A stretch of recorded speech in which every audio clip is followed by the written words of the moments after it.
Hello student, आज हम class 9 science की वर्कशीट 76 को डिस्कस करेंगे। हमारा चैप्टर चल रहा है why do we fall ill, और आज इसमें हम मीन्स ऑफ स्प्रेड पढ़ेंगे। Means of spread of disease यानी बीमारियां किस तरह से फैलती हैं। हमने बीमारियों के बारे में तो पढ़ लिया, we have learned about disease, but how do a disease is spread. Disease किस तरह से स्प्रेड होती है, इसको अगर हम जान लेंगे तो बहुत सारी बीमारियों से हम दूर रह सकेंगे, बहुत सारी बीमारियां नहीं फैलेंगी। इसलिए हमें जानना ज़रूरी है कि किस तरह से बीमारियां फैलती हैं ताकि हम अपना बचाव कर सकें। अब है ज्ञान, as we know that disease can be communicable and non communicable. जैसे कि हम जानते हैं जो डिजीज होते हैं दो तरह की होते हैं, कम्युनिकेबल होती हैं और नॉन कम्युनिकेबल होती हैं। कम्युनिकेबल हो गई जो एक से दूसरे को फैलती हैं, कम्युनिकेट करती हैं, और दूसरा नॉन कम्युनिकेबल है जिसमें क्या होता है, ऐसी डिजीज जब हम पेशेंट के संपर्क में आते हैं तो वो बीमारी हमें लगने का चांस नहीं होता है, तो वो हो गई non communicable disease. Many microbial agent can move from an affected और infected person to a healthy person in many ways. तो इसमें एक माइक्रोबियल एजेंट का माइक्रोब मतलब क्या हो गया, बहुत सूक्ष्म जीव जिनको हम खुली आंखों से नहीं देख सकते हैं, इनको हम सिर्फ माइक्रोस्कोप में ही देख सकते हैं। तो ऐसे माइक्रोबियल एजेंट जो हैं वो क्या करते हैं, इफेक्टेड पर्सन से या इन्फेक्टेड पर्सन यानी जिसको बीमारी हो चुकी है उससे हेल्दी पर्सन तक आते हैं, और बहुत सारे तरीक़ों से आते हैं। These disease causing microorganism known as pathogen, और ऐसे माइक्रो ऑर्गेनिज्म जो डिजीज फैलाते हैं उनको कहते हैं पैथोजन। ठीक है, उनको क्या कहा जाता है, उनको पैथोजन कहा जाता है। पैथोजन का मतलब क्या हो गया, ऐसे माइक्रो ऑर्गेनिज्म जो डिजीज को फैलाते हैं। Are able to spread through various means like air, water, physical contact. और ये एक जगह से दूसरी जगह तक कैसे फैलते हैं, तो एयर के द्वारा फैलते हैं, हवा से फैलते हैं, या फिर पानी से फैलते हैं। यानी जब गंदा पानी हम पीते हैं, पॉल्यूटेड वाटर पीते हैं, तो उससे भी हमारे पास बीमारी आ जाती हैं, या फिर किसी तरह के फिजिकल कांटेक्ट से, कोई खांसता है, छींकता है, किसी के बगल में हम बैठकर बात कर रहे हैं, उसके जो बातचीत में हवा में जो ड्रॉपलेट उसके निकलते हैं बोलने में, है ना, तो उन सब से भी हमें बीमारियां फैलती हैं, तो लगती हैं। तो इस तरीके से बीमारियां एक जगह से दूसरी जगह तक फैलती हैं।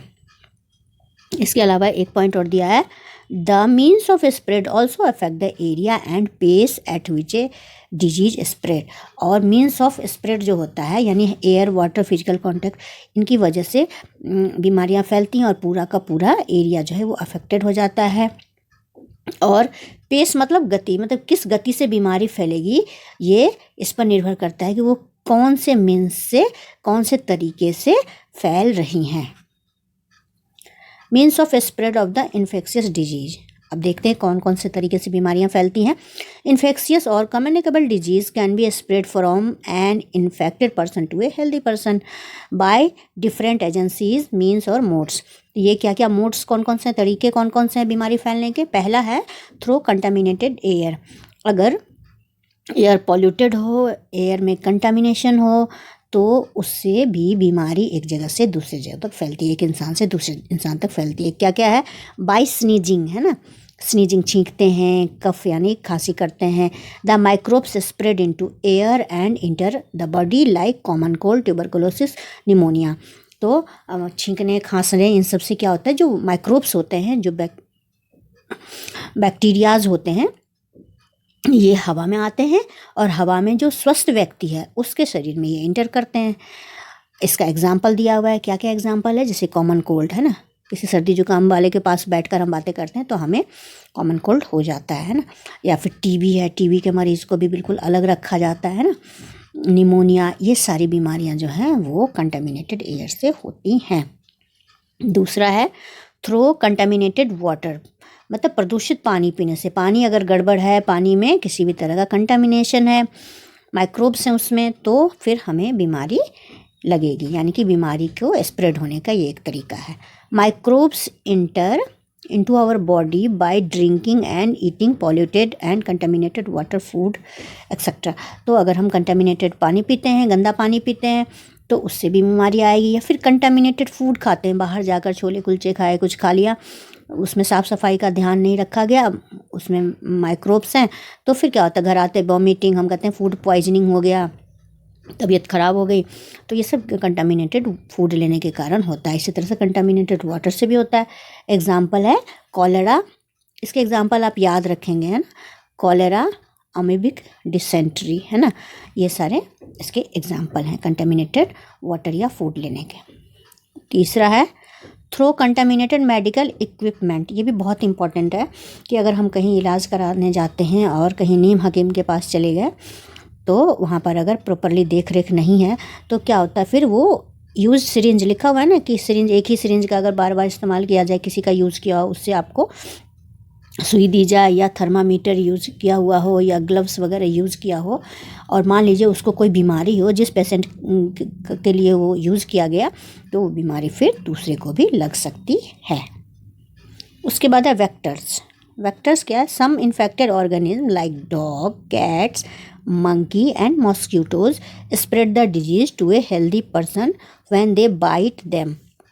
ये तो पता है, जैसे कि कोई कुत्ता हो या बिल्ली या बंदर, है ना, ये सब बीमारियों को ढोते रहते हैं, है ना, इनके अंदर होती है कुछ बीमारियां, और ये क्या करते हैं, अगर कुत्ते ने काट लिया, कैट या मंकी ने काट लिया, तो रेबीज हो जाता है।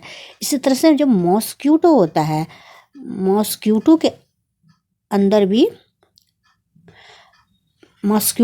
भी प्लाज्मोडियम वाइवेक्स जो होता है ना, वो होता है, जो कि अगर हेल्दी पर्सन को जब मॉस्क्यूटो काटता है तो उससे क्या होता है, हेल्दी पर्सन के ब्लड स्ट्रीम में वो चला जाता है, मलेरिया के कीटाणु चले जाते हैं और फिर हेल्दी पर्सन जो है वो बीमार होता है। तो एक तरह से ये वेक्टर जो है ना, वास्तव में ये एक इंसान से दूसरे इंसान को फैलाते हैं बीमारियां।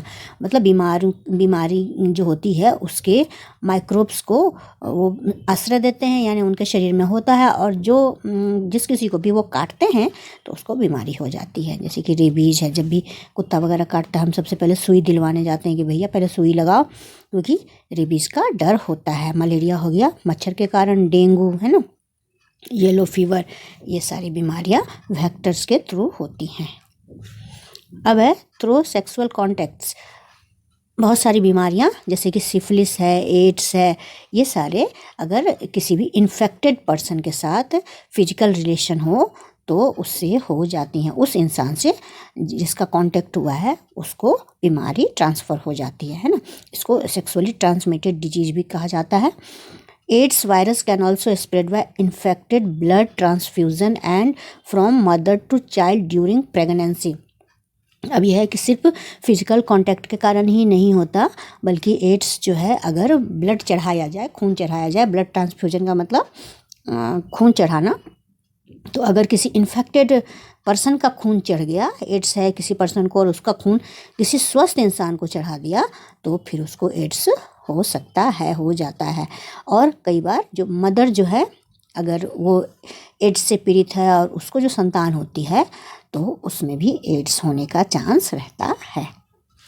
Through physical contact some disease spread when we use the cloth. हाँ, ये हो गया कि अब कोई बीमार है, सर्दी खांसी जुकाम या कुछ भी ऐसा है, कोई फंगल इन्फेक्शन है, तो हम उसके कपड़े, रुमाल, है ना, ये सब इस्तेमाल कर लेते हैं, तो उससे भी बीमारियां हमें लग सकती हैं। यहाँ लिखा हुआ है some disease spread when we use the cloth, food used by infected person. Example है स्केबीज, फंगल इन्फेक्शन एक्सेट्रा। तो इस तरह से ये फिजिकल कांटेक्ट से भी आते, किसी के हाथ में या पैर में या कहीं पे भी खुजली या खाज इस तरह से कुछ हो गया है और उसके तौलिए को हम इस्तेमाल कर रहे हैं, उसकी शर्ट पहन रहे हैं लेकर, तो उससे हमें भी ये बीमारी हो सकती है। अब है इधर ये सारा एड्स का दिया है और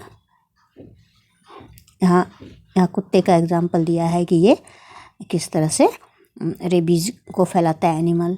इसके अलावा ये सारे वेक्टर है, मच्छर है ये, इसके अलावा फूड देखिए यहाँ पे ये एड्स का एग्जाम्पल दिया है, और ये फूड से भी फैल सकता है। अगर जिस फूड को हम ले रहे हैं वो कंटामिनेटेड हो तो उससे भी फैल सकता है ना, वाटर से भी फैल सकता है, मच्छर से भी फैल सकता है, और ये एनिमल से भी रेबीज जैसी बीमारियां फैल सकती हैं। ये वेक्टर है। अब है एड्स। एड्स का पहले तो फुल फॉर्म दिया हुआ है, एक्वायर्ड इम्यूनो डेफिशिएंसी सिंड्रोम।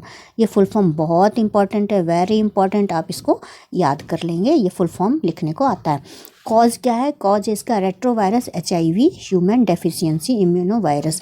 ये पूछा जाता है कि ये एड्स की बीमारी क्या, मतलब इसका फुल फॉर्म बताइए और ये किस कारण से होता है, तो आपको लिखना है ये HIV यानी कि ह्यूमन डेफिशिएंसी इम्यूनो वायरस से होता है, जो एक HIV जो है वो एक रेट्रोवायरस है।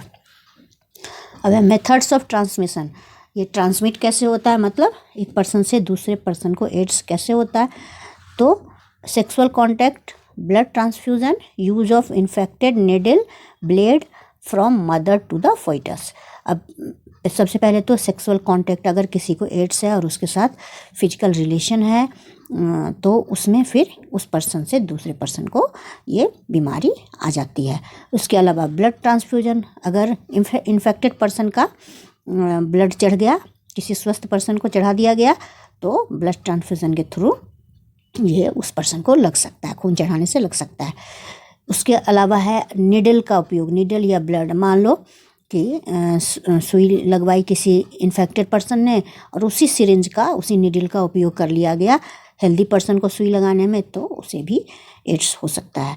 ब्लेड, दाढ़ी बनाने में भी इस्तेमाल किया जाता है ब्लेड, तो हर बार नए ब्लेड का इस्तेमाल किया जाता है, नहीं तो क्या होगा, अगर जैसे शेविंग बना रहे हैं तो अगर उसके कहीं कट फट गया और उसी ब्लेड का अगले पर्सन के लिए इस्तेमाल कर लिया गया तो फिर उस इंसान को एड्स होने का खतरा हो सकता है। फ्रॉम मदर टू फोइटस, मतलब अगर माँ जो है, अगर माँ को एड्स है तो वो बच्चे में आ सकता है। अब है प्रिवेंशन, प्रिवेंट कैसे करेंगे, उपाय क्या है भाई, avoiding transfusion of infected blood. तो पहले तो कि अगर कोई ब्लड चढ़ाना हो तो इन्फेक्टेड पर्सन का ब्लड नहीं चढ़ाया जाएगा, उसकी पहले जांच की जाएगी। Done by checking if the blood is HIV negative और नॉट, तो सबसे पहले जो खून चढ़ाया जाएगा उसका टेस्ट किया जाएगा कि ये HIV नेगेटिव होना चाहिए। दूसरा है ऑलवेज यूज डिस्पोजेबल नीडल और सिरिंज, हमेशा डिस्पोजेबल नीडल और सिरिंज का यूज़ करना चाहिए, यानी नीडल या सिरिंज का यूज़ किया एक पर्सन के लिए और उसको फेंक दिया, फिर दूसरा नया अगले पर्सन के लिए यूज़ किया। तीसरा है avoid some razor used in the salon, same razor, तो सेम रेजर का इस्तेमाल नहीं करना चाहिए। रेजर को एक पर्सन के लिए यूज़ किया, फिर हटा देंगे उसको, फिर नया रेजर इस्तेमाल करना चाहिए। तो ये सारे तरीके हैं, ये सारे तरीके हैं जिससे हम इसका प्रिवेंशन कर सकते हैं। अब इसके क्वेश्चन आंसर देखते हैं। क्वेश्चन नंबर 1 है what are the modes of transmission of disease. तो इसका आंसर यहीं दिया हुआ है, आपको different modes of transmission of disease लिख देना है। ये है आपका, ये सारे मोड्स हैं ABCDE, ये सारे तरीके हैं। इसमें पूछा जा रहा है कि बीमारियां एक जगह से दूसरी जगह तक कैसे फैलती हैं, किन किन तरीक़ों से फैलती हैं, तो ये आपको पूरा ही लिख देना है। ये सारे मोड्स हैं, ठीक है, इनको पूरा ही नीचे तक लिख देंगे आप, यहाँ तक लिख देंगे। ओके, अब अगला क्वेश्चन है right 2 examples each of disease that can spread through water, air and vector. Water, air और वेक्टर से जो बीमारियां फैलती हैं उनके 2 एग्जाम्पल लिखने हैं। तो आप वाटर वाला लिख दीजिए कोलेरा, उसके बाद एयर वाला लिख दीजिए जैसे कॉमन कोल्ड या ट्यूबरकुलोसिस लिख दीजिए, 2 लिखने हैं, 2 लिख दीजिए।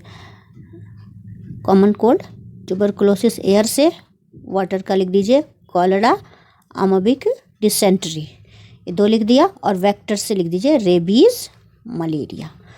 तो 2 एग्जाम्पल आपको इसमें लिख देने हैं। चलिए अगला क्वेश्चन देखते हैं। What is the full form of AIDS. तो एड्स का फुल फॉर्म यहाँ दिया हुआ है, एक्वायर्ड इम्यूनो डेफिशिएंसी सिंड्रोम, ये हो गया आपको इसका फुल फॉर्म एड्स का। क्वेश्चन नंबर 4 है what are the methods of prevention from AIDS. AIDS से प्रिवेंशन के क्या तरीके हैं, तो ये तरीके हैं, तो आपको ये पूरा ही लिख देना है, methods of prevention from AIDS. तो इस तरीके से आपको ये पूरा लिखना है, और ये आपकी वर्कशीट फिनिश हुई, और मुझे आशा है कि आपको अच्छी तरह से समझ में आ गई होगी। अगर अच्छी तरह से समझ में आई है तो इस वीडियो को आप आगे बढ़ाइए, अपने फ्रेंड्स के साथ शेयर कीजिए। Thank you.